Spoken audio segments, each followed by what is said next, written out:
Second candidate, we'll ask him an introductory question, and then we'll go through our individual questions. And again, feel free to ask any follow-up questions you think are appropriate.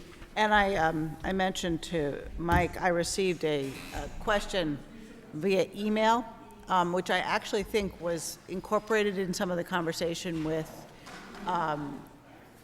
Carrie. So if everybody's comfortable, I'm going to use this question at some point with the other two, if it doesn't already come up in the conversation. Well, again, I think I would just ask you to phrase it. If you think this is a question worth asking, right, please ask it will be my question. I'm just offering that. Could we see if we could get the candidate to join us, please? And which candidate is this? John Coderre, I think, is next.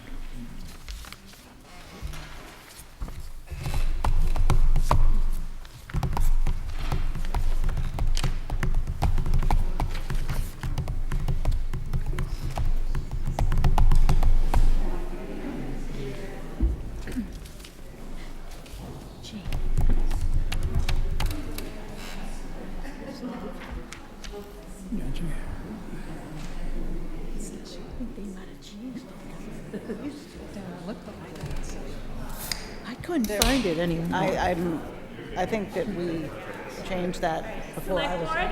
I'm happy to introduce, this is John Coderre. Hi, nice to meet you.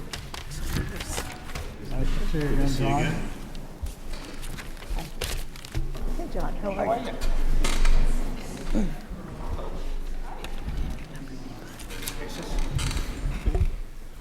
John, before we get going, just is your little green light on there? Little green light is operational. If you could pull it just a little bit closer to yourself so Closer? we get. How's that? Well, John, we're delighted you're here today. We thank you again for being with the search committee on Thursday. Somewhat similar to what we did on Thursday, we have a series of questions that the select board would like to ask you and some follow-up questions. And I'll begin with a very similar question that we asked you on Thursday, only to sort of, for the audience here and for the audience at home, tell us a little bit about yourself, and then we'll move on to the more formal questions. Sure. As I said in the screening committee, the most important thing to know about me is family. I'm very happily married. Been with my wife for over 20 years. We have two beautiful children, an 18-year-old and a 16-year-old. So we're about to move on to a different phase of our lives where we got kids going off to college. And I've been in Northborough, as you know, for 16 years. I've been the administrator for about 11 years. Every decision I've made in my life getting up to where I am sitting in this chair today has been based on what's right for my family first, then my career, always. And sitting here today, this is the right place for me to be in the right moment. So it's the right move for me personally, from my family's perspective. It'd be the right move for me career-wise. And I know there's probably some discussion when you meet candidates and you're trying to figure out, always when I'm on that side of the table, I'm always trying to figure out what's their motivation. Are they coming to something? Are they running from something? Why now? Why here? For me, this is the perfect move. And it's something that I've thought about very carefully, obviously discussed with my family. And in terms of my career, it's a natural progression. As I said, I can probably stay and retire where I am. But I'm a young enough manager. I've got a lot of experience that I want to see at least another community, and I want to spend some time seeing some other things. And I have a lot of energy. I have a lot of passion for what I do. And I'm looking to bring that to someplace else. Northborough's in a good spot. They're going to be fine when I leave them. But I'm looking to come to something else. And as I said, Concord is the only position I've applied for. I've gotten a lot of calls over the years, as good managers do. But you have to make a decision about what's right for you. And this is the only call I returned, and it's the only interview I'm on. So I want to be your next town manager. Thank you. Well, we're glad you're here. Susan, you have the first question. Yes, welcome, John. You've partially answered this, but What is your understanding of this job? And you've kind of addressed why you should be the next town manager, but if you had any other comments on that. But what's your understanding of this position? Well, it's less of a job and a position and more of a lifestyle. As I said in the screening committee, my job doesn't end at the end of the day. It doesn't end when I'm in the grocery store. It doesn't end when I'm by the ball fields. It doesn't end when I'm at community events. The position is something that you either have a passion for or you don't. You either really enjoy being out there and meeting people and working with boards and committees, or you don't. And, I have a career that when you look back on, and everybody you talk to that I've ever worked with or any committee I've ever served on, the first thing they'll tell you is that I love local government. Like all of us, we have options about where we go. I originally started thinking I wanted to work in state government, and I was forced into an internship, as I said, in local government, and it gets into your DNA, and it's something that once you see the impact that you make on the community, and you walk out the door, and every day you see it in the roads, in the buildings, in the people, and for me, the most meaningful thing is you see it in the culture of what you're able to create. And when democracy works well, an open town meeting is the ultimate purest form of democracy. When it works well, it's amazingly energizing.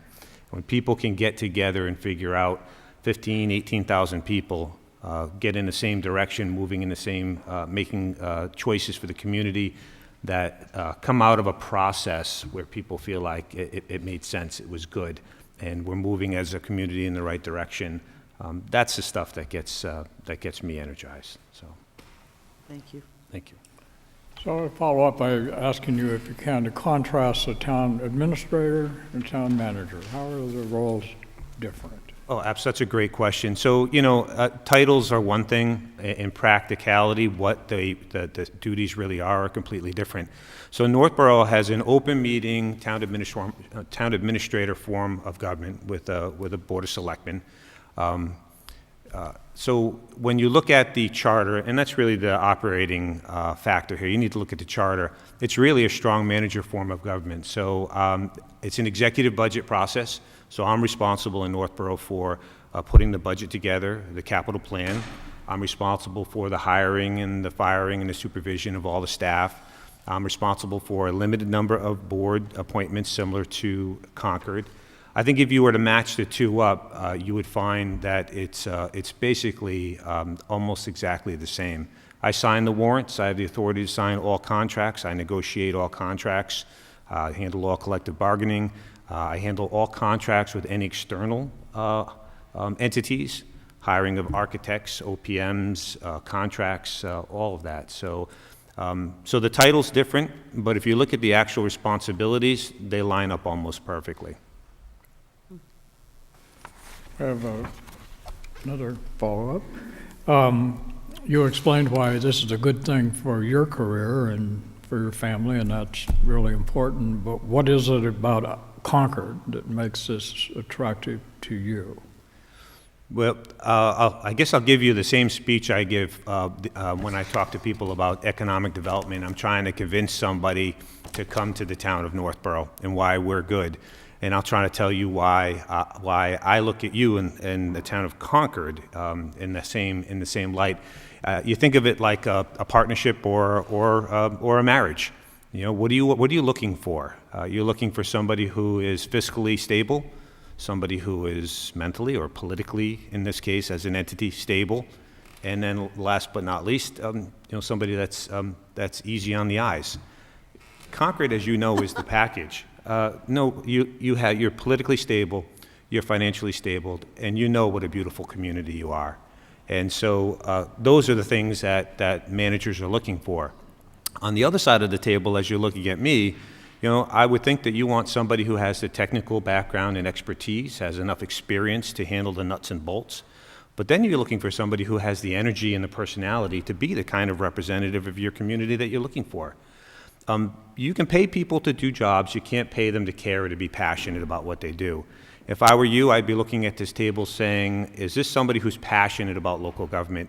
Is this somebody who gets energized by processes like this? By the way, your consultant had said to me early on, this is an arduous process, and they're always kind of telling you as you're going into the screening committee, be prepared, but they're good people, it's going to be a great process. I have thoroughly enjoyed every aspect of this process.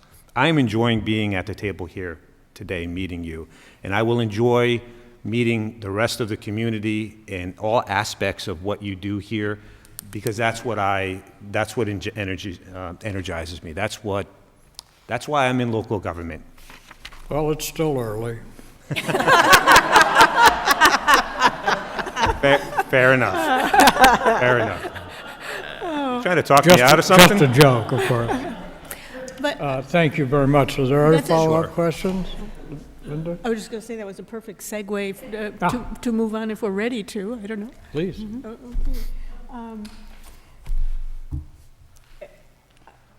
Where I want to start here is what you've already learned about our community, and from your perspectives, what you think our strengths and weaknesses are, and what you think are unique characteristics, and how does that match with your skills and experience? And you've touched on a little of that. Yeah. So, it's funny, I was joking, earlier in the week I had my own town meeting. So these are long days, 7, 8 a.m. to 11 p.m. I get home at 11:30, and I was unwinding by watching your town meeting. Tells you I probably have an issue.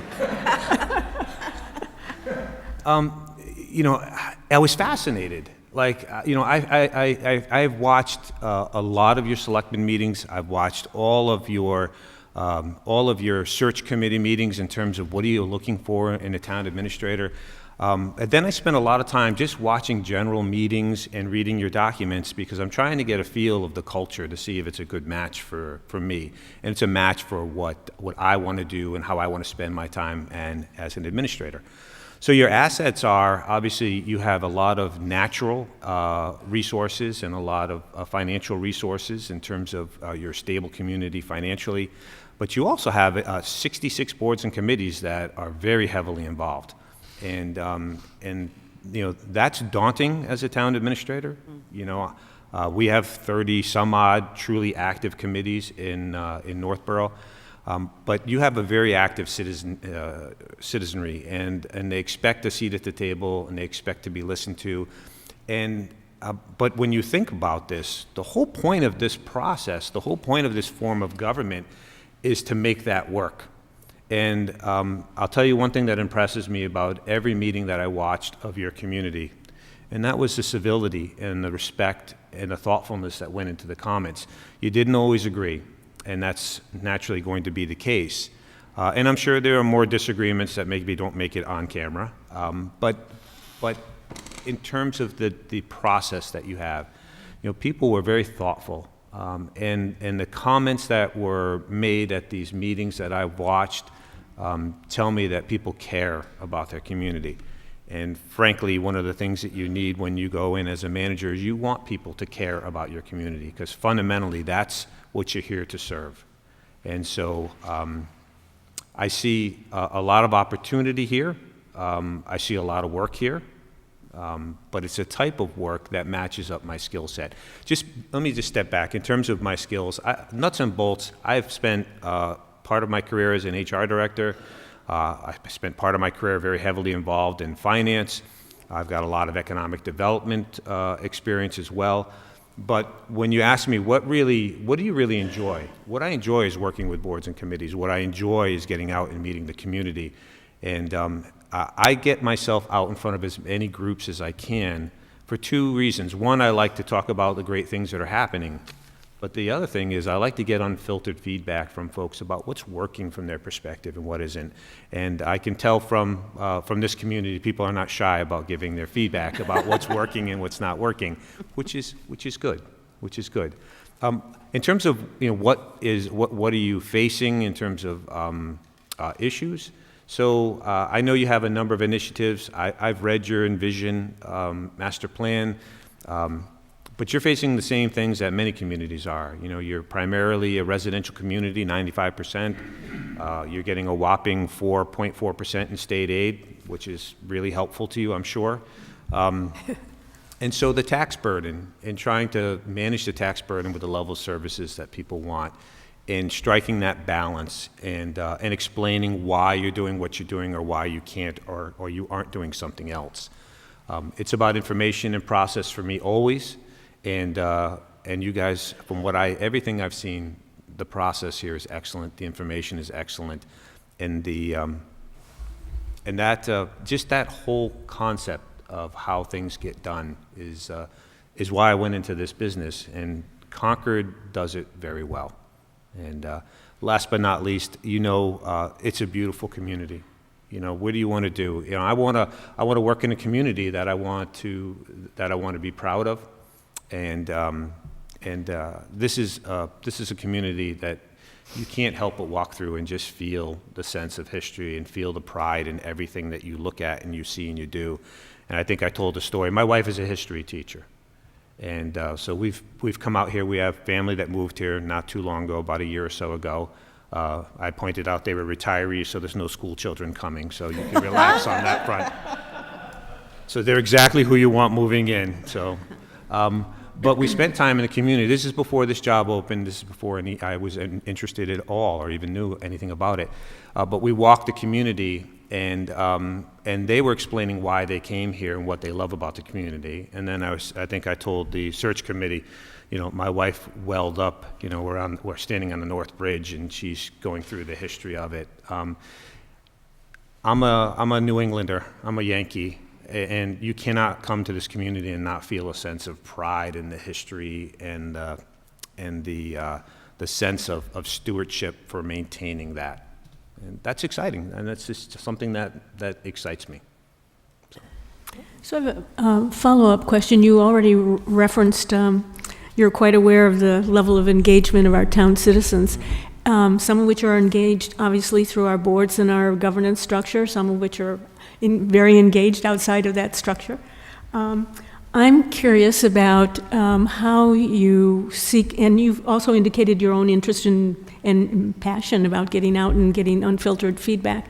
I'm interested specifically about how you reach those groups and individuals who are not as well organized and do not have a loud voice, so the underserved in a sense, and yet their issues and topics affect a great number of people.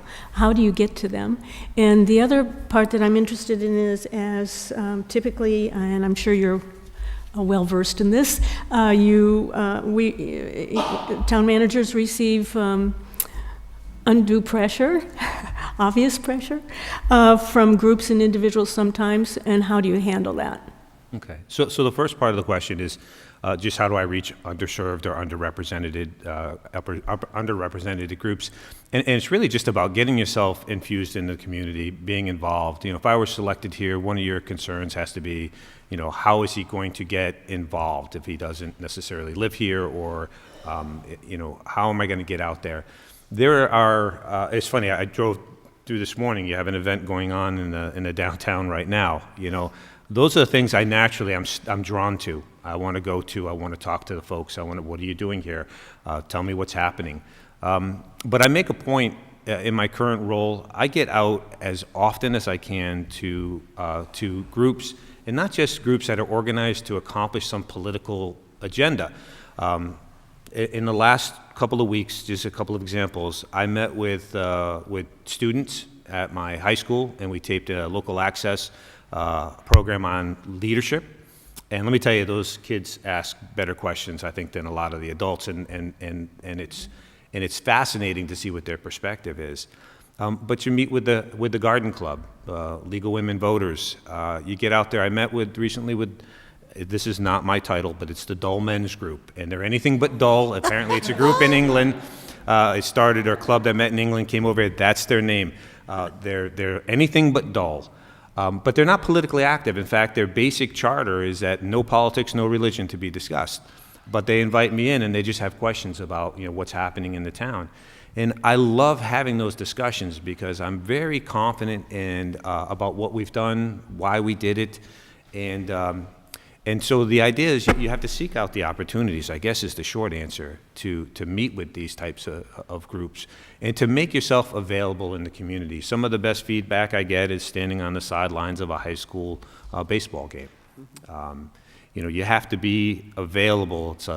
It's a lot like, probably the best example is it's a lot like, my approach to being a father. So much of it is just being present and open to listening and just being present in the moment and listening to people, and it's important. It's important to listen, especially when you're hearing things that you might not want to hear. So, and I'll just finish with my comment in this area. How do you typically respond to pressure that's being put on you? And you know that comes in many forms. Sure. Look, people are passionate. They're passionate about what they would like to see in their community, and that's a good thing. What I try to do is I try to drive that passion into a good process. A perfect example, we had a group in town that wanted to bring forward a town common. They wanted to beautify the downtown and create some green space in the downtown. Very passionate, wanted to go at it immediately, wanted to call a special town meeting, use some free cash, available funds.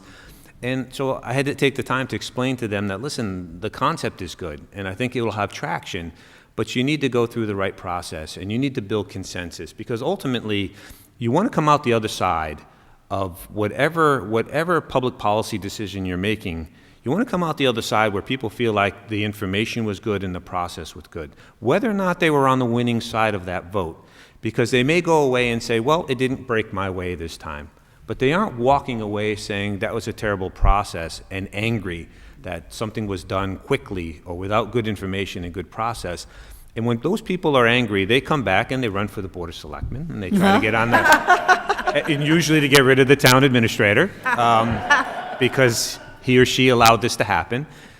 So what I always try to do, I try to take the energy and I look at intent.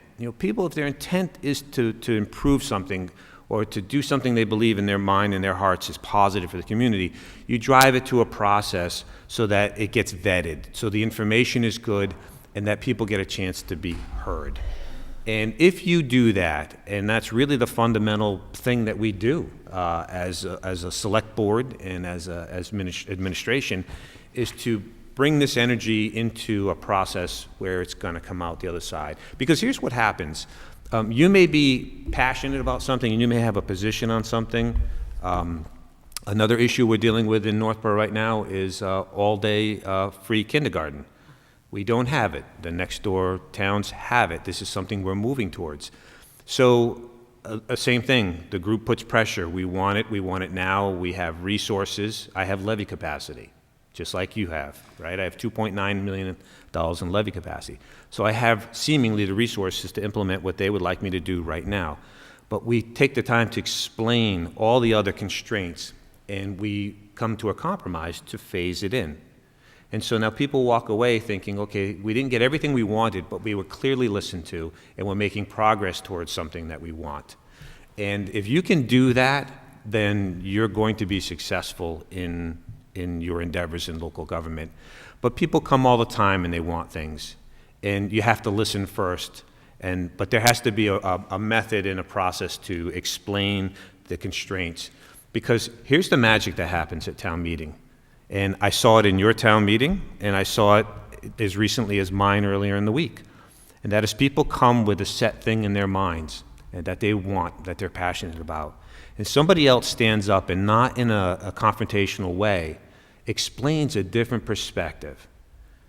And when people are there and they're there actually on a good term and they're willing to listen, you see people get swayed at town meeting. Somebody who has to have all-day kindergarten suddenly says, you know what, I understand now.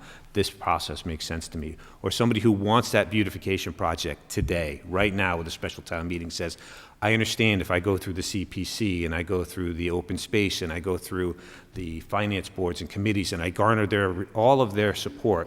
When we get to town meeting, you have the unanimous support of all the boards and committees who have looked at something for 6 to 12 months. That is a very powerful message. That's something I've accomplished in Northborough. I have 11 years now unanimous support for every budget and every capital project that's gone to town meeting. And it's not by chance. I refer to it as water ballet, okay? When you come to town meeting, all you see is the grace and beauty of what happens above the water. What you don't see is the flailing and the thrashing that took place 6 months prior under the water to make that beauty above the surface appear. But the people that are involved in it, they see it and they know it, and they come to trust in it. John, you have well described what a wonderful town we have, and a lot of the strengths that we have in this town, particularly around town government and the like. Do we have a weakness?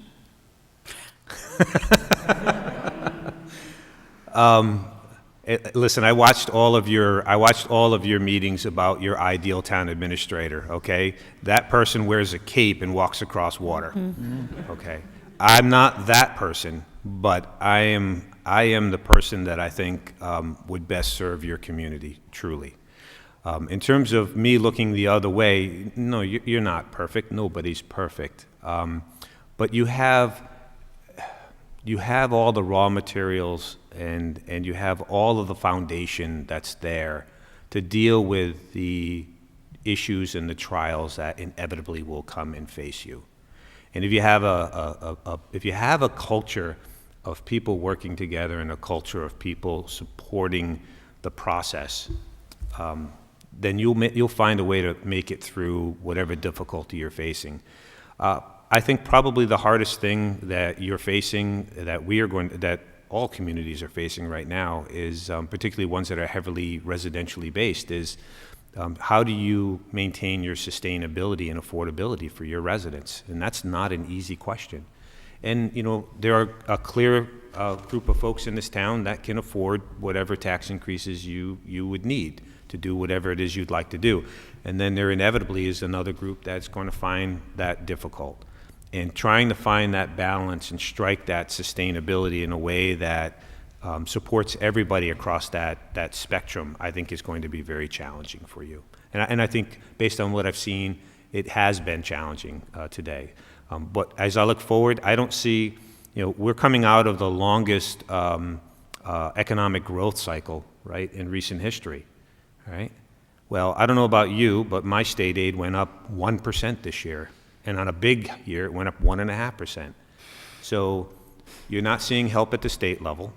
The other thing we should be concerned about, if you're a well-off community, is as the Promise Act and the governor's budget goes through, and they talk about ed reform, it's going to bring much-needed resources to the towns that need it the most, but they haven't identified where those revenues are going to come from. So I sit on the Mass Municipal Association's Fiscal Policy Committee. That big picture, things like that, I don't see additional resources coming. So one of the things that I had at my disposal in Northborough is we had land and we had a desire of all the boards and committees for a certain kind of economic development outside of our downtown, on the edges near Route 9 and near 495. And so we were able to build and to expand our tax base. So that isn't something necessarily that I see here as an option. So, those are things that are concerning. You see budgets getting tighter, and you have to identify how are you going to meet these demands, and how are you going to keep the town affordable. So, Thank you. Terry. Yes, I have a couple of follow-ups on some things you just spoke of. Yeah. I'm very curious, when you were watching our town meeting, what issues, articles, did you see people change their minds? I'm just curious what you saw. Well, you're able to, you see people get swayed by discussions. I think the one major issue was the Central Middle School. It's a $90 million project. Mm-hmm. It's going to have difficulty because your friends at MSBA are not going to be helping you on this, mm-hmm. Which is difficult. But as you see that process go through, there were a couple of amendments, one which was not successful, and then the one about a zero net school went forward. And I just saw the audience and people listening, I'm a very good, when I'm speaking, I'm to audiences, I'm always reading body language. I'm looking for people. Does this have traction? Am I boring them to tears? You know, that's the other thing. Are they eyes glazing over? But I saw those amendments, people making points and the thought process kind of bouncing back and forth. And I found myself, and now I'm probably more deeply involved in some of these processes. I mean, I just went through a $25.5 million MSBA project in Northborough for an elementary school. So I'm familiar with this. You know, you're talking my language, you know, modules 2, modules 3, I know exactly what all that stuff means. And so I'm watching and I'm listening to all this and just watching how it plays out. But the discussions clearly impacted the audience, and the audience voted ultimately to support their values, and that came through. Interesting. Okay, and my other question is, I'm read with interest about your whole development of trust and cooperation in Northborough. Yes. And maybe you could talk a little more about how you did that and how you would go about. We have a lot of trust in our community, but, you know, we're not perfect and there's still issues. How would you go about increasing trust in Concord? Okay, well, I think probably the first part is to step back and explain for those who don't have a copy of my, my cover memo or my cover letter to you. You know, when I took over in Northborough, there was just a lot of conflict. The town and the schools were locked into a battle over limited resources. Department heads were also not getting along, particularly public safety, again, about limited resources. There was not a great deal of trust in the information, and the process wasn't bad, but the information, I think, was lacking. And so we had the finance committee with a policy about how we use free cash that maybe was different than the Board of Selectmen, and certainly different than anything that the school committee was looking to accept. And so there was just a lot of conflict. And one of the first things I did was try to get everybody on the same page about our policies, which you have excellent policies and procedures. And then it's about making sure that you have good information. And we found that we instituted this process where we look back trends, 10 years in the past. We forecast forward 5 years, and I know you have a very elaborate, long spreadsheet with your financial forecast. You do a good job with that. But it's in that context where you start to make decisions. But getting everybody on the same page with regard to the rules of engagement, the policies and the procedures was number one for us. And then frankly, just making sure that people were engaged and had a seat at the table. When you do fiscal policies, you typically see the Board of Selectmen, FinCom, your long-range planning. I went to the school committee and I presented them and asked them to adopt them because policies don't have the force of law. And so if you have skin in the game and you're part of the process and you agree these are the rules of engagement, when you get to town meeting and somebody makes a motion to take $200,000 or $100,000 in free cash to hire teachers or public safety or whatever it is, all the department heads and all the administration, the boards and committees would say, we appreciate what your perspective is, but we respectfully decline to accept that because we have agreed on these rules of engagement. So information, process, access, transparency, these are things that Concord does well, but just like communication, can you ever communicate perfectly? There's always opportunities to improve the process, the information, and the communication. And I don't think that that's something that ever ends. You never get to the point where you're like, I'm the best communicator. Everything's perfect now. Our message is out there. We can now just rest. Because the landscape is constantly shifting. The issues are shifting. And in local government, the people who are involved in the process are constantly shifting. So, I may have the unanimous support of every board and committee today, but elections happen, people retire, they move on, new people come in. So you're constantly looking at, am I communicating well? Am I getting the information out that they need? And is the process a good one? Right, so what do you think of Concord's financial policies? Do you think we need anything additional in that area?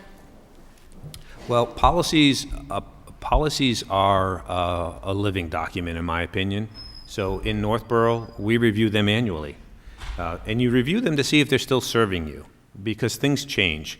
The needs of the communities change. If you have, you have a $90 million middle school project potentially coming forward without MSBA support. I saw the chart for the debt service. That clearly is going to have implications for the entire organization. That's something that we will need to talk about.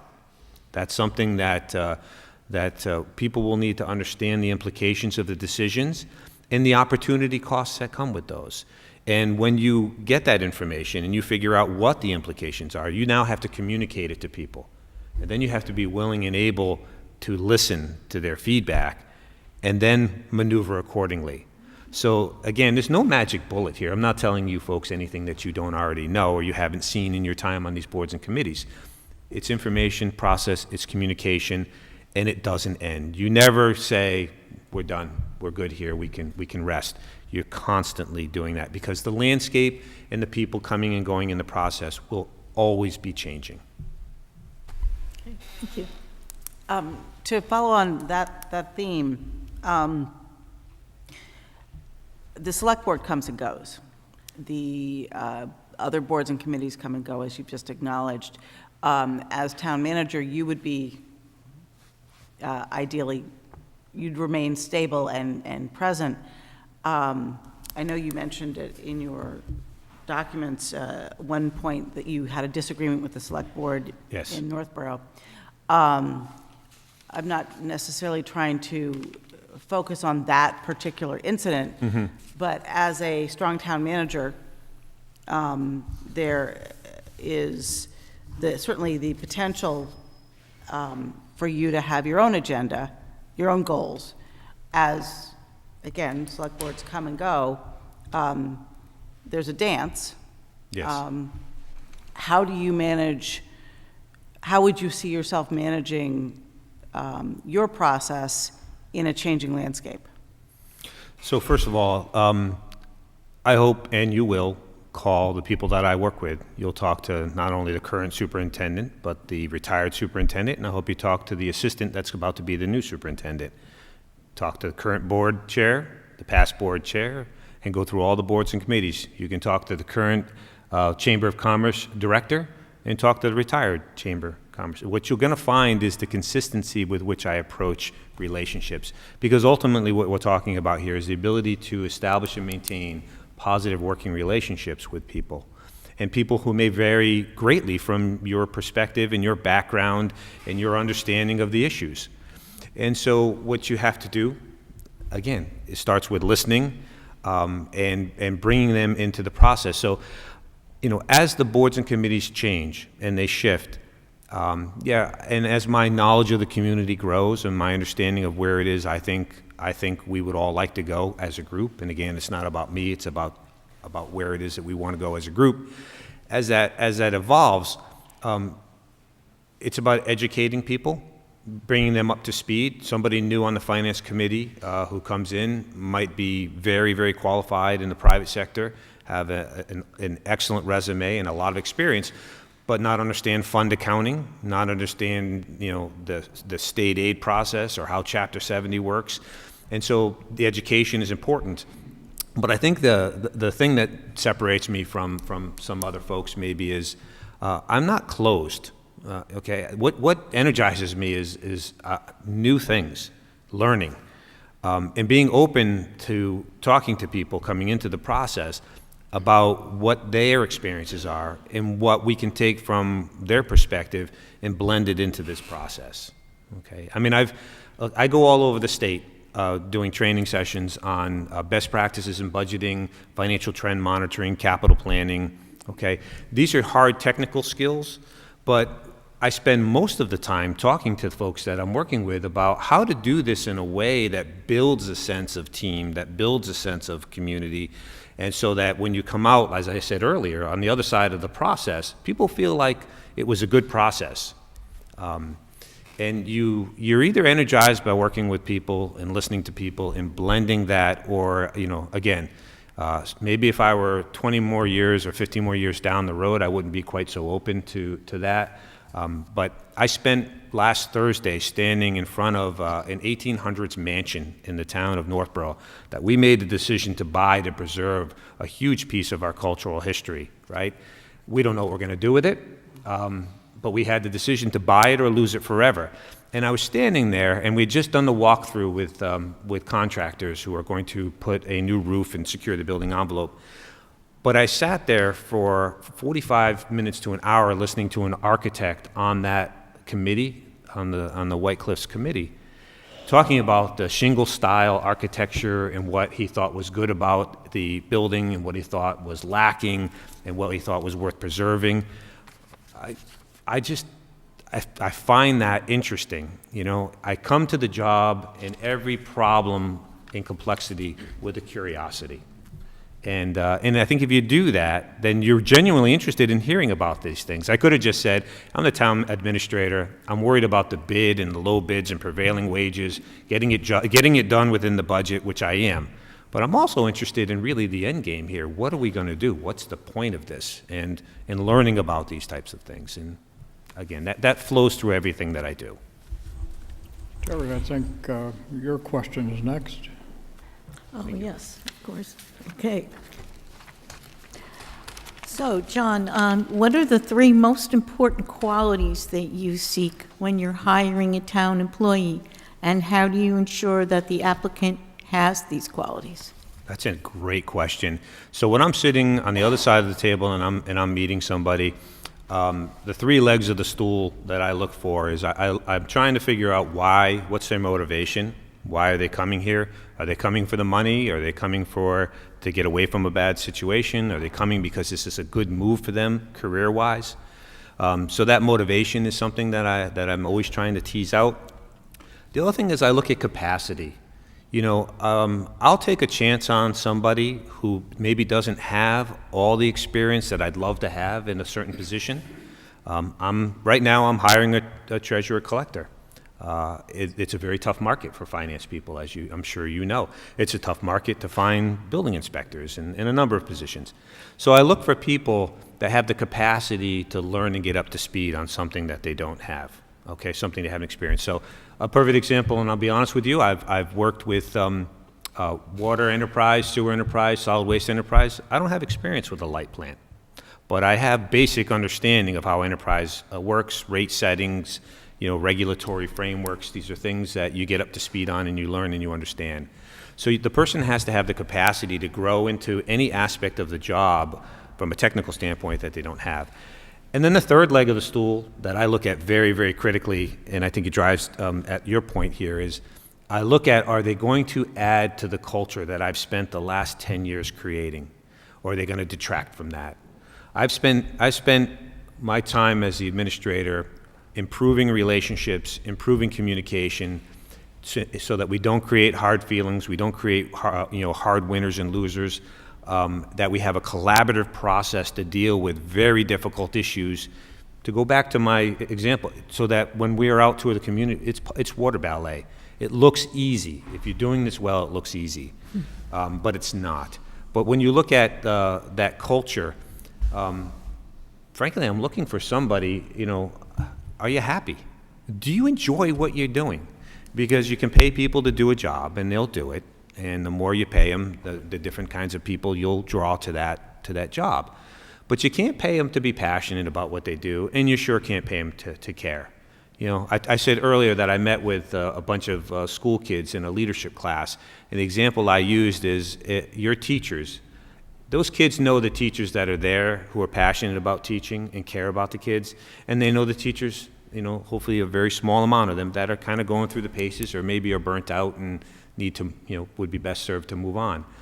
But I look for that spark, and there's no test for it, but you look for it. And those 3 things are what I look for when I'm hiring somebody. And I'll share one other thing with you. I meet every single person that comes into my organization. Every single hire. You're going to work for me for the summer for 3 months, you come and meet with the town administrator. You're an intern in the Family Youth Services Department, you come and sit with me for at least a half an hour. And we have this discussion about, you're coming into our house. This is how our house works. These are the things we value. These are the things that we expect. And I tell them every interaction that you have with somebody in the schools or a member of the public, they don't distinguish between an intern and a summer worker from a full-time teacher or a full-time DPW director. It's all the town, and that interaction might be the only interaction they have with us, and I want it to be a positive one. So are you also meeting with school personnel who come in? No, not school personnel. I do not, but I am involved when they hire when they get to the point where they're looking at superintendents. I've been asked to serve on principal recruitments, which I'm happy to do, time permitting. But no, I don't. I'm talking about general government side. Okay. That would be a lot of time if I was going to meet with everybody on the school side. I wish I could. Honestly, I wish I could. But I do go out of my way to meet those folks, though. So I do go to the schools. I know every principal. I know the union representatives from all the schools. They know me because that relationship is built over years of interactions, communication, and trust. Terry, I think there's a second part. Right, there's two more parts of this question, so. Oh, I should have been a little whoops. faster on the first one then, huh? No problem. So how do you encourage teamwork within a department and between departments or silos? And how do you deal with an employee who's not a real good team player? Well, let's start with the question of silos, because to some extent I inherited a little bit of that. I'm not a point-to-point person. I like cross-functional teams. I like to bring people with different perspectives in. And sometimes, I will put together a meeting to discuss an issue, either a problem or an opportunity that's coming up. And I'll put a cross-functional team and I'll require, people to be there. And sometimes they'll get there and they'll say, why am I here? This has nothing to do with fill in the blank, finance. It has nothing to do with DPW or nothing to do with public safety. But I want those perspectives there and I want them represented. And as we move the process through, if somebody really truly doesn't have a role or an input, I don't force people to stay in meetings, for the sake of meeting. But my approach is I'm constantly just forming ad hoc committees to look at things from a bunch of different perspectives to come up with the best solution. And then they dissolve. Because as town employees, one of the things they're always concerned of is, I got put on another committee. Then you get another committee. Pretty soon you're sitting on 5 committees, 4 of which you're not sure why you're there, but you've always been, so you have to go. So it's this constant revisiting these, are you here? Do you feel like your input is valuable? And do you feel that it makes sense for you to still be involved in this? And so these committees, they come and they go and they deal with problems and they deal with opportunities. And I get to work closely with a lot of different people and different pieces of the organization, and that to me is valuable because again, you get unfiltered feedback, and it's not necessarily about just, you might be looking at a park, okay? How are you going to develop a park, enhance a park, modify it, right? And so you're bringing everybody in. Well, pretty soon you're talking about parks in general. Then you're talking about open space, and someone says, hey, we have this other opportunity over here. And again, if you're not open to this collaborative approach, if you're not open to putting all these different people together, you're going to miss opportunities. If you only have finance people at the table when you're doing budgets, you're going to miss things. If you only have DPW folks at the table when you're talking about facilities, you're going to miss things. And that's my approach. So that was one part. The second part of the question? So if an employee isn't a great team player, how do you deal with them? We send them to a neighboring community, typically. Just don't send them to Concord, right? Look, it's about on the front end. I can't stress this enough. The quality control happens on the front end. That doesn't mean people don't slip through. Or sometimes, more often than not, they're not bad employees or bad people, but it turns out to be a bad fit. That's been my experience, and that doesn't serve the employee well or the organization well. So you want to take your time with that comfort level of fit. But with anything else dealing with employees, you want to give timely and appropriate feedback. These are basic HR 101 things, timely and appropriate feedback. You want to develop expectations around what you want them to do and what you don't want them to do. And then really the magic happens. If you can connect with an employee and you can show them how, emptying the trash barrels meets the greater mission of the DPW department, which meets the greater mission of the kind of community that we want to be. If you can make those linkages and let them know that everything that gets done feeds into a bigger picture and means something to the community, I think it's amazing the job people will do if they feel like it matters. And like anything, we all come to work, and what do you want to feel? You want to feel respected. You want to feel appreciated. And you want to feel like you're contributing in a meaningful way to the organization. When you short-circuit those three things, people show up for a paycheck. And they'll show up and they'll take the paycheck, but you're not going to get that spark. You're not going to get that, when I get out of my car in my parking lot, if there's trash and blowing around, I pick it up. So will every other department head who gets out of their vehicle. Why? Is that beneath them? No. It adds to the bigger picture of the type of community we want to have, what do we want to look like, what we want people to have an impression about when they come and they see us. Okay, and then the final part is, what is your collective bargaining experience, and how do you develop your collective bargaining strategy?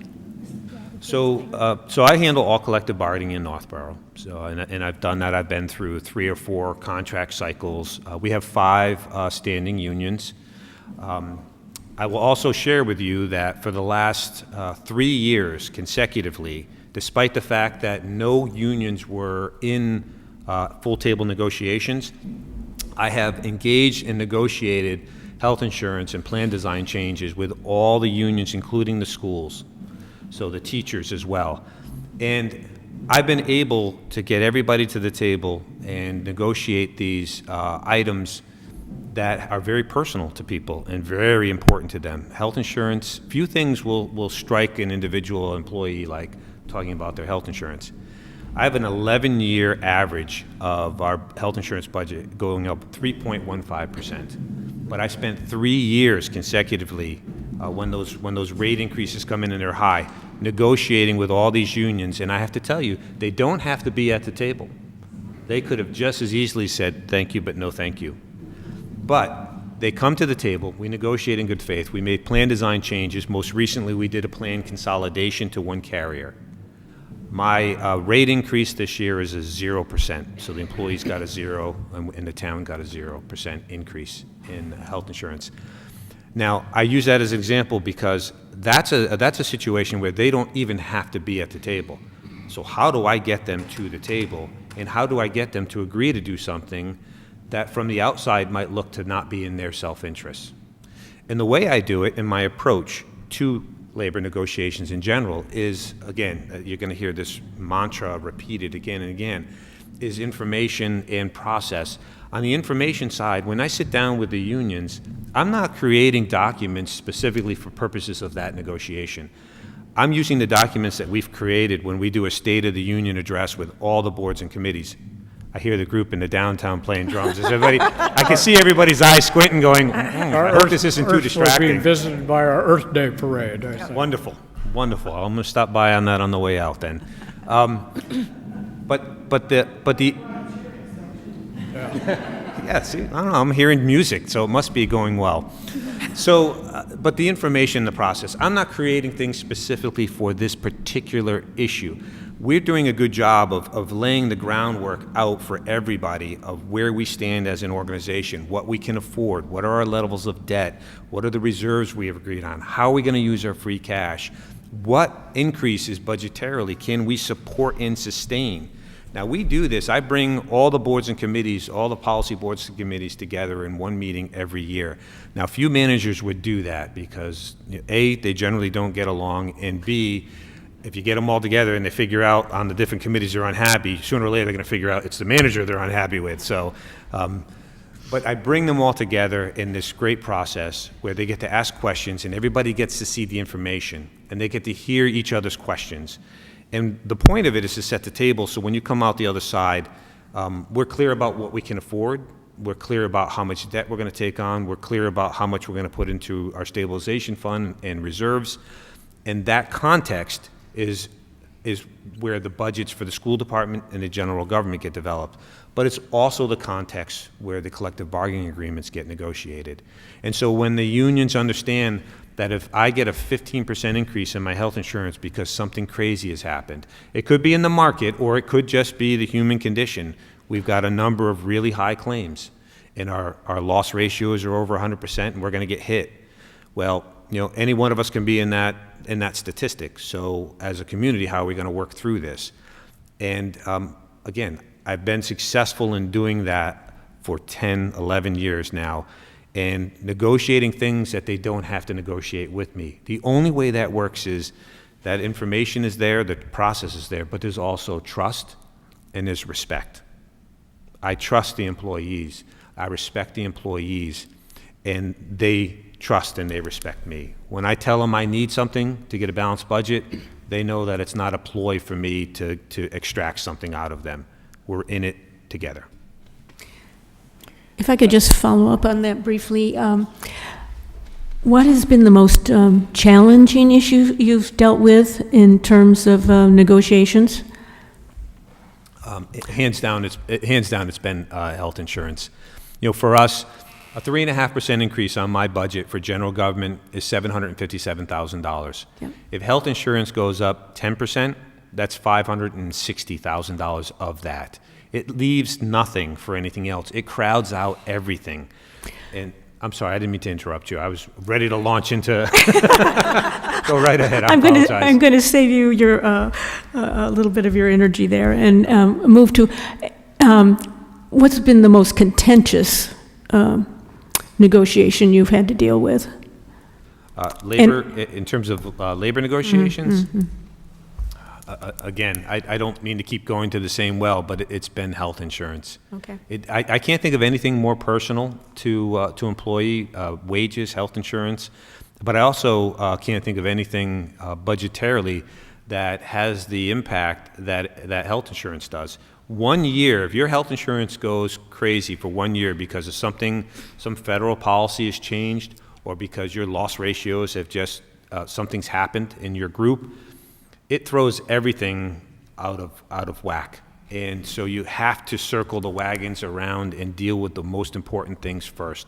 And for us, recently, that's been health insurance. But dipping down beyond health insurance, it's the same things I'm sure you're dealing with. General wage increases, making sure that for us, the ability to recruit and retain good people. So you always want to know where you are relative to the market. And every group has its own unique situations. The most difficult thing we dealt with on an individual level, my dispatchers. We lost a couple of dispatchers for various reasons, and the few folks that were remaining, we taxed them pretty hard. And operationally, we had to find a way to solve that. And so we've added staffing there, and we've done things to provide a little bit of buffer so we don't get back in that situation again. But that was a very difficult situation that we worked through recently. Thank you. Thank you. Jane? No, I'm pretty set on this. Your question number 4. Okay, thank you. Concord has just completed its long-range plan, Envision Concord. Can you share with us your impression on the goal, its goals, on the plan, its goals, and the task of implementation? So I did read the plan, the big 3 ideas, the pieces that came out of it. I don't want to regurgitate to you what you've just spent the better part of 18 months going through. But very clearly, the issue of affordable housing, that's why it was one of your essay questions, is important to you. Mm-hmm. I read with great interest the downtown, the 3 villages in the downtown business sector. And again, I have a lot of economic development experience at different levels, large projects, but also small business projects, because really that's for us in Northborough, our downtown and our core is all small businesses. We have large pieces of economic development. They tend to be commercial, industrial on the outer outskirts of the town. But our bread and butter of the look and the feel and the sense of community comes from our small businesses in our downtown. And I read with interest, there was a line in there that said that there was a sense of maybe they could feel greater appreciation and involvement. And I read that with great interest, and I thought to myself, well, how could we implement that? How can we make that happen? Again, it comes back to meeting with people, listening, bringing them into a process where their ideas or their concerns could be worked through and be brought to some sort of outside final implementation. And the last piece, the last big theme that I took away was just sustainability. Clearly, environmental sustainability is extremely important to this community, and that is a wonderful goal. And it drives and impacts everything that you do, like the Central Middle School project, how you buy, where you buy, and your source of electricity for the plant. And then last but not least, sustainability in terms of your finances. And I think that one, as we talked about earlier, is going to be very challenging. And there's no right or wrong. That's the thing when you come through these processes. There's no right or wrong. There's not an answer. I can't give you an answer. This is how you solve it, or this is where you're going to go. The answer is in the process. And the answer is in the consensus building that you'll go through so that at least the majority, hopefully more than just a simple majority of the community, gets on the same page, sees the same information, comes to the same conclusions, and if we're all doing our jobs, all of us, not the town manager, but the administration as well as the boards and committees, if we all are doing our jobs well, then we convince the greater community that this is the right direction to move in for the following reasons, or this is the right opportunity to take advantage of for the following reasons. If you do that well, then you can proceed. You're never going to make everybody happy, and there's always going to be folks who disagree with anything that you do. But again, it's democracy. It shouldn't be the tyranny of the majority. It should be the process of convincing folks so that if they didn't get their way on the other side, they at least feel like it was a fair and equitable process. So in your discussion, you've talked about a lot of things that you, the town manager, would do. Mm-hmm.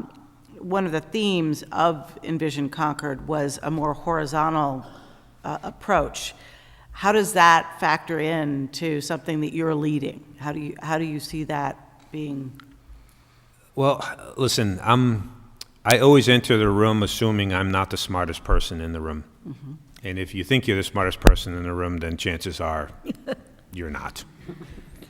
I listened with great enthusiasm and chuckling to myself a few times as I listened to the boards and committees speak in this community, because you're highly educated and you've got great experiences and you have great ideas and great concepts. And you've got to be open to listening to those inputs.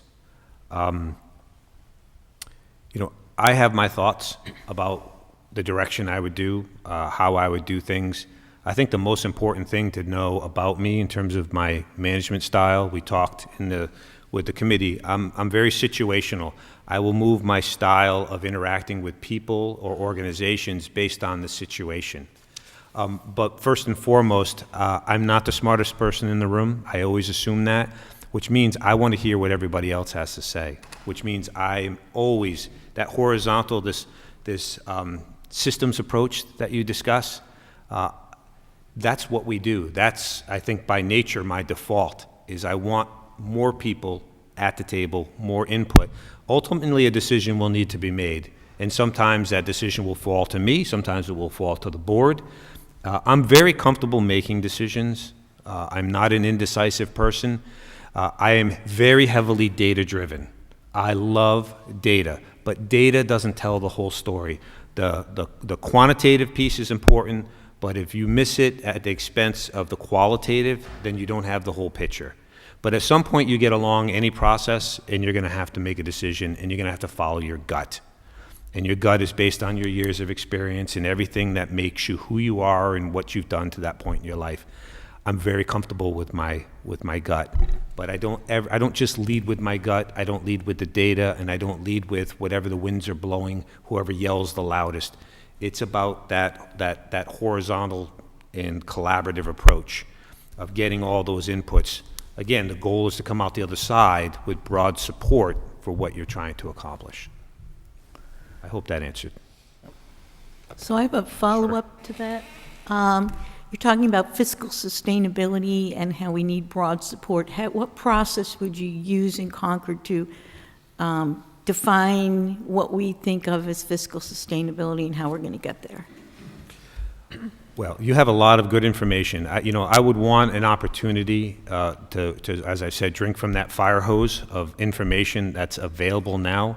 And I know that it's changed over the years in terms of, different attempts at, different levels of information forecasting. I watched with interest your most recent Finance Committee meeting, and there was a discussion about this spreadsheet with all this great detail and data, right? But there was a disconnect between that and communicating that to the public. Yeah. And so, again, it comes back to the information's great, but you have to package it in a way that speaks to people and resonates with folks, that they can understand it. They can always ask for more information, and they can always get into more detail, but you kind of have to start with summary information first.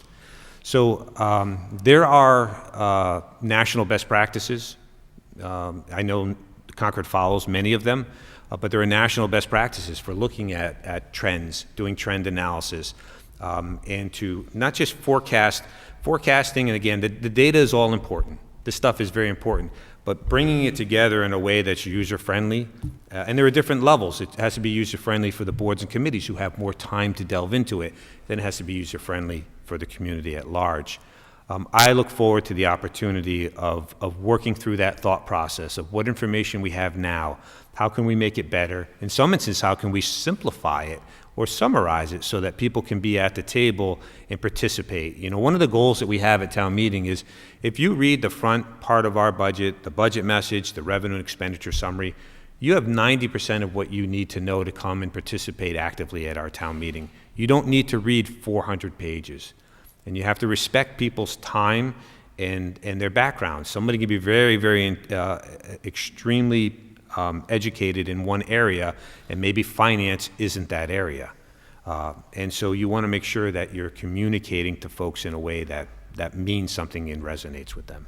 So who would you put at the table for this conversation about fiscal sustainability? Who would you want to see?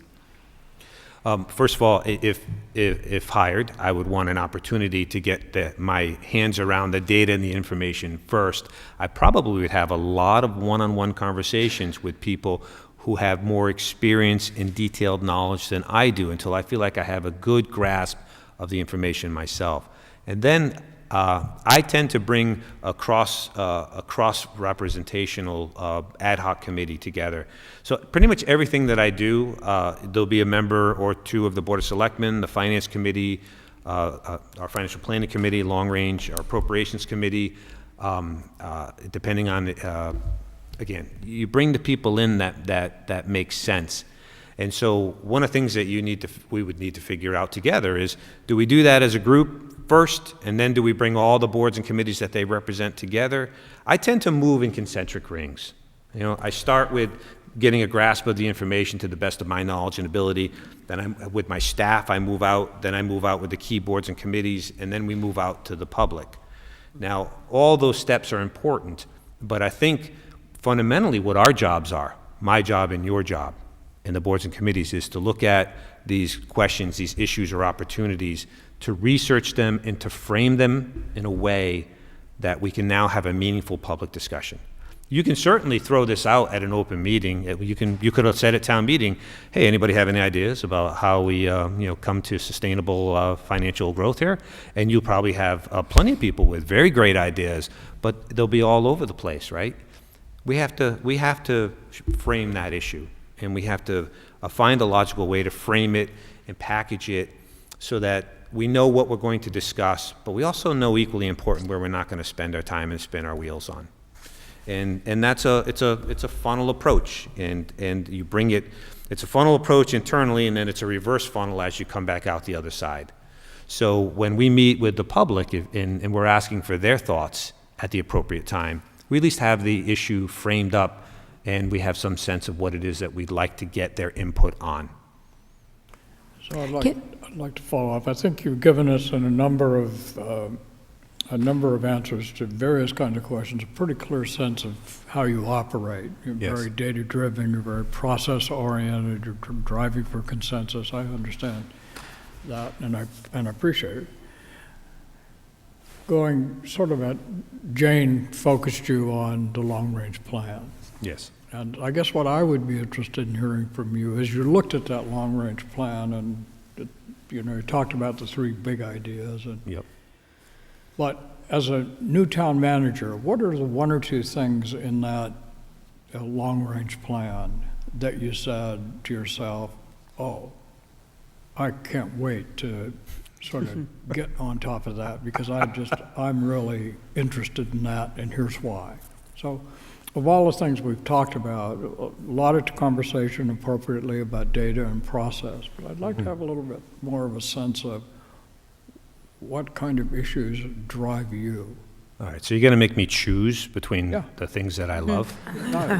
No, Look, I am naturally drawn to the finance piece because that's a big part of what I do in Northborough. You have an excellent finance director and an amazing finance department that I can rely on if hired here. So I don't intend to double up on something where you're already very strong.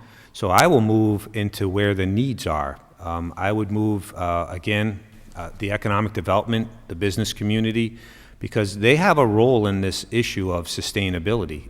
We need to figure out exactly what that role is and how we maximize their value in a way that matches the values of the community in terms of what we build, where we build it, and how it looks. But the sustainability piece of it is intriguing to me. So I've worked on a number of projects with the Zero. I mentioned in my submission, the senior center is a geothermal system. We use no greenhouse gases. I have an ongoing photovoltaic assessment of all the town buildings that are happening. We just became a green community. There are all sorts of opportunities there. That excites me. I'm looking forward to your steps ahead of us where we are in terms of those initiatives. But those excite me. I look forward to working on those. And I look forward to, again, I want to be very clear to you. I'm not a shrinking violet. You want to know what I think? You will know. You can ask my board. They never are unclear where I stand on an issue or what my recommendation is on something. But I want to be very careful here. I've done a lot of research to get to this point sitting here today. I'm not delusional. There is so much more that I need to know, and my MO is to listen and to drink in that information first before I start going off on a direction that one of you is going to say, I can't believe he said that. I could never have that person as my town administrator because they're going to do this or they're going to do that. I don't have preconceived notions of exactly what I'm going to do. I know how I'm going to do it, which we talked a lot about. But those areas, the business community is something that I naturally would gravitate towards. The finance, the sustainability stuff, I naturally gravitate towards that stuff. I've got experience with affordable housing, economic development, those types of things. Again, I enjoy it all. And really what I do is I move my focus based on where the need is for the community. If you've got somebody really strong in one of these areas, I don't need to double up on that. I'll move to where the need is, and I'll spread the staff and my attention to what's on deck and what needs to be addressed. I hope that answers the question. That answers the question fine. Do I hear You did, but I'm looking at Linda, who is You- learning. You're obviously very confident in your management style, and it's served you well from what you say. And you also noted that we have 66 committees. Yes, you do. And you've said a lot about how you like to operate in terms of adding ad hoc committees. I would caution you, you're going Fair enough. getting consensus. Did you say you had about 25 committees or something? We've got about 30 or so really active committees. Okay. And I heard your desire to get consensus across all those committees particularly before you take any issues to town meeting. It's going to be, you obviously have boundless energy here. and a passion of working with people. How are you going to balance all that it takes to enter a new community, despite your good experience, with just the scale that maybe is going to be a little different than the scale that you've dealt with? Yeah, I mean, one of the things I'm going to need to figure out here in fairly short order is where I'm spending my time.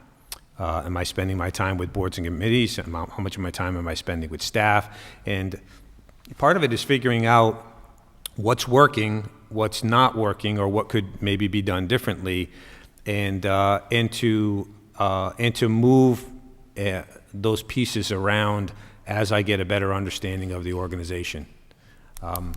Again, I don't, some folks will come to a position, I'm finance, that's where I gravitate towards, or I'm HR, or I'm from economic development background, that's where I gravitate my time and my energy to. That's not me. I'm really trying to do an assessment of where the need is and where I'm going to leverage my time and resources to benefit the organization the most. Part of that's going to be having a very frank conversation with the Board of Selectmen of where you see my time being most needed. Again, I know we have a lot of boards and committees here.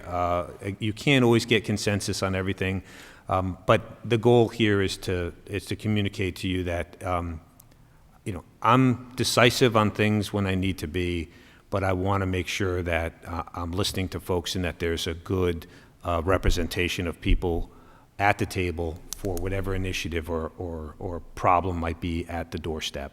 So I wish I could tell you exactly how I was going to spend my time here. Part of it in the beginning, a great deal of it in the beginning, is just getting the lay of the land and figuring out where the need is and where my skill set and the Board of Selectmen's direction would prefer me to be spending my time. Thank you.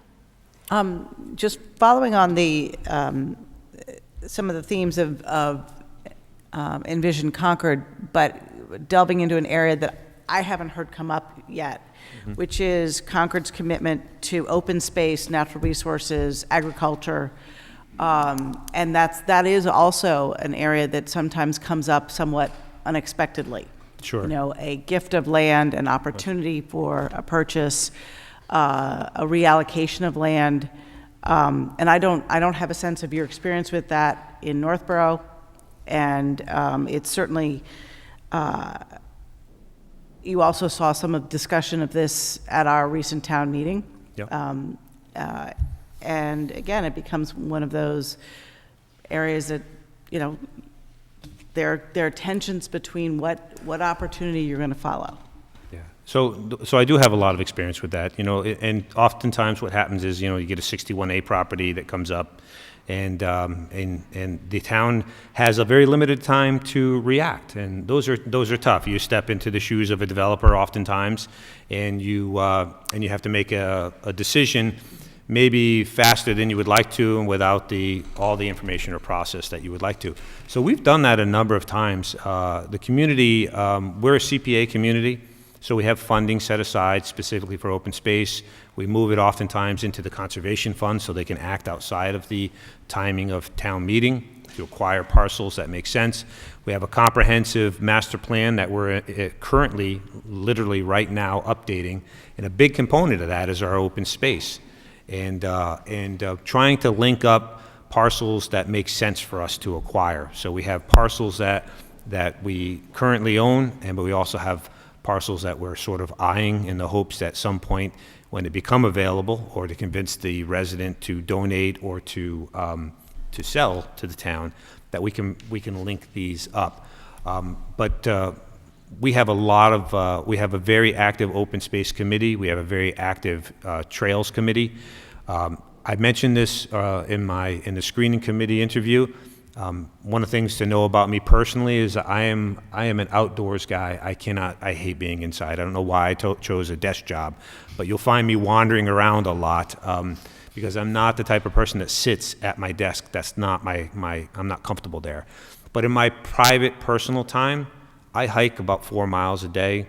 I get out all the time. I kayak, I fish. And so open space and open space recreation is something that I'm personally passionate about and I care greatly about. And I know Concord, you cannot walk through this community and not feel that. And frankly, as my wife and I have spent time up here trying to get to know the community just by ourselves, that connection is very strong.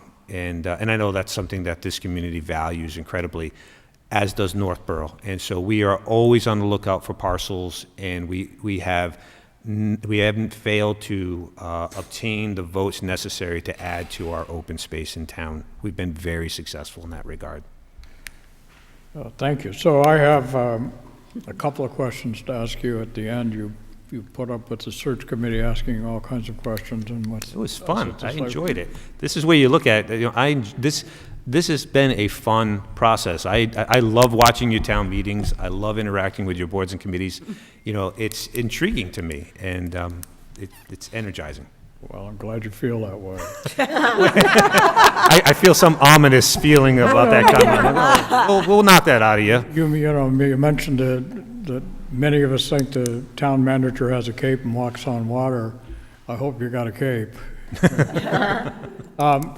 Simple couple. Is there a question that we haven't asked you that you are glad we didn't or wish we had? I try to convey, and I hope it comes across, is, as I said, the three legs of the stool when I'm looking to hire somebody. Look, I hope you see the competence here, that it is something I haven't had experience with. I'll get to the bottom of it, and I'm a quick study. And I hope that you get the sense that ethically and integrity-wise, my reputation is very important to me. And I know your folks and your consultants have done a great deal of digging. I know that people are going to Google search and all that. I'm very confident in my background and my integrity and the way I've conducted myself, not just in the last couple of years or in my current position, but for 22 plus years in this business. But the last piece is, the motivation, and the culture. Am I what you're looking for? Am I the fit for your community?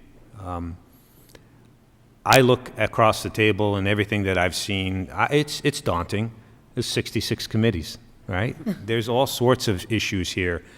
The question is that something that I'm going to shy away from, or is it something that is going to intrigue me? Is it something that I'm going to be energized to push myself into? And I hope what comes across in the interview is that, yes, this is something that I'm interested. This is something that, let me just really get to the bottom line. And I'm sure this was a discussion after I left the room in the screening committee. He clearly has a good job. He's happy where he is. I have the respect and the support of all the boards and committees. Why leave? And if we offer him the job, is he going to take it? I don't want this to come across the wrong way. I have received and been offered every job I've ever applied for. And I've been working full-time since I was 16. I have received a counter offer from every job I've ever left, because when I'm in, I'm all in. And if offered this job, I will take it. That is my intent. I'm not here fishing. I'm not here working some angle with my current employer. In fact, it's very, very difficult, the conversations I've been having with my staff and my board and committee back home. But I'm here because I believe this is the right move for me, and Concord is the right community. Well, John, thank you. We appreciate the time you spent with us on Thursday and again today, and the answers to the questions are also greatly appreciated. So thank you very much for being with us. Thank you for having me. Our I pleasure. really appreciate it.